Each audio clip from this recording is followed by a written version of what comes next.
Hello, this is Yun. I am doing, I guess, a demonstration of spinning on a spinning wheel. This is an Ashford Traveller. This is not a teaching video. There are plenty of those on YouTube. It's not even a demonstration of good spinning. I have only been doing this for a few months, so very learning curve. Here is this apparatus that's the bobbin. This apparatus is the flower, and you can notice the different radii for this is the drive band that goes around the actual wheel, and this is something called a brake band. I think it's a little hard to see, but that sort of adds friction to the flyer, and all of these are adjustable, which is definitely nightmare mode when you're starting out. So one of the first things you do, normally there's a little tool you use, and I have lost 3 of them because I'm like that, but fortunately this is craft wire. It's not even very good craft wire, but what I need to do in order to start spinning is I have to feed what I already have spun, or a leader, which is sort of the little bit of string that you attach to the bobbin just to get it started. So I've fed this through. Now I'm just going to use this as a fake bed crochet hook, and again this is very cheap craft wire. Hold it over and just pull it back through, and this hole over here, which probably is a little hard to see, there's a hole that's called the orifice. So I feel like I'm feeding something to a giant monster. And to spin, I'm gonna make sure I have a little length here. The fiber I'm spinning is actually kind of tough for a beginner. This is a 40-40-20 blend of cotton, which is short staple, not very elastic, kind of tough for a beginner.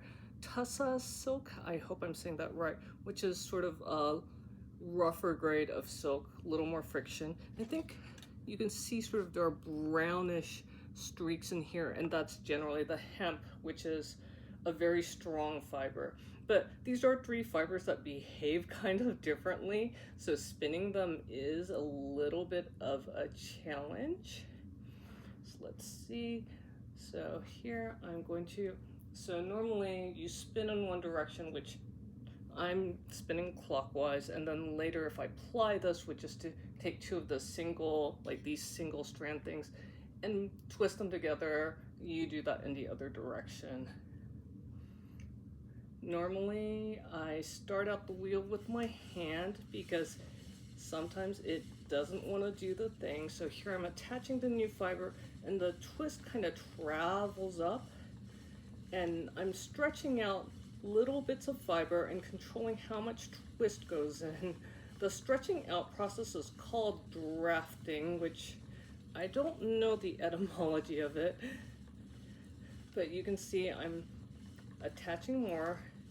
And what makes this particular blend a little tricky for me, again speaking as a beginner, is that you have 3 different kinds of fiber which have different, it's called staple length, I guess, which is the length of the fiber. Like, you know, you've got a dog and it has really long hair or really short hair, and fiber will have sort of this natural length of the stuff.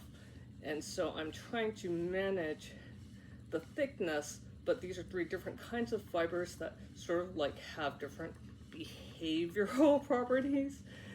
And I think an experienced spinner probably could get a much more consistent spin, but I'm spinning this because I enjoy the blend. I think it's fun.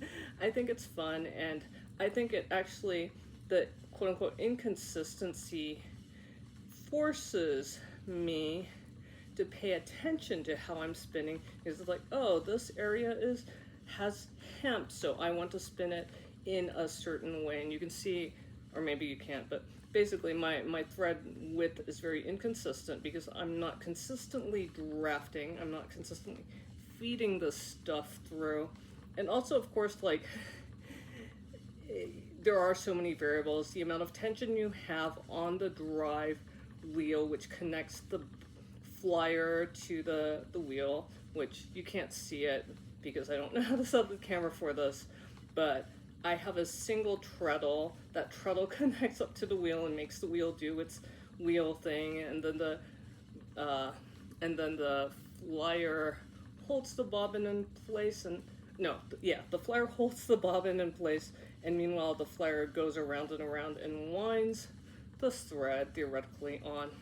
And one of the tough things, of course, is there are so many variables. You can vary how fast or slow you use your treadle. You can vary the radius, like these.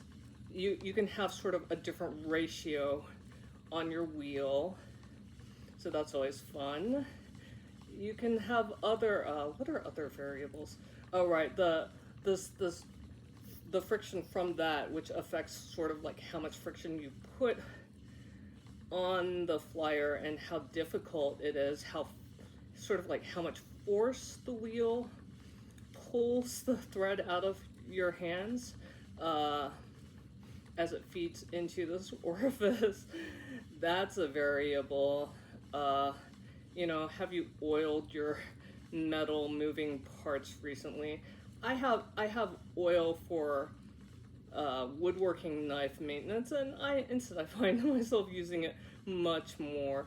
Apparently, there's a lot of difference in the structure of this depending on your drafting technique, like which technique you use. So that's fun and exciting, and the speed at which you do that, the force with which you're pulling on this fiber, the fiber itself, how consistent is the fiber blend. So many variables. So it is kind of one of those things where inherently fiber, even if it's super really consistent, you, the human being, probably are not as consistent as a beginner. And that's tricky and makes this kind of a learning curve, but it is a fun activity. You can see that as I attempt to talk and demonstrate this at the same time. My thread, again, is wildly inconsistent, but that's okay. I'm mainly spinning this. I took up spinning partly because I like working with my hands, which is not something I get to do as much as I'd like in my day job. But one of the other things is my ankles are wrecked, and the treadling motion actually sort of serves as the world's most ridiculous overkill fidget object activity for physical therapy for my wrecked ankles. And I just generally like working with fiber, although I'm not a knitter, I'm not a crocheter. Most of what little experience I have is in cross stitch, hand stitching, embroidery, have been messing around with needle lace, so forth. Yeah, and then the stuff breaks off, and that's fine. Sooner or later you do have to stop, and then you just sort of join on to get the twist to travel up. But here it is, fun with a spinning wheel.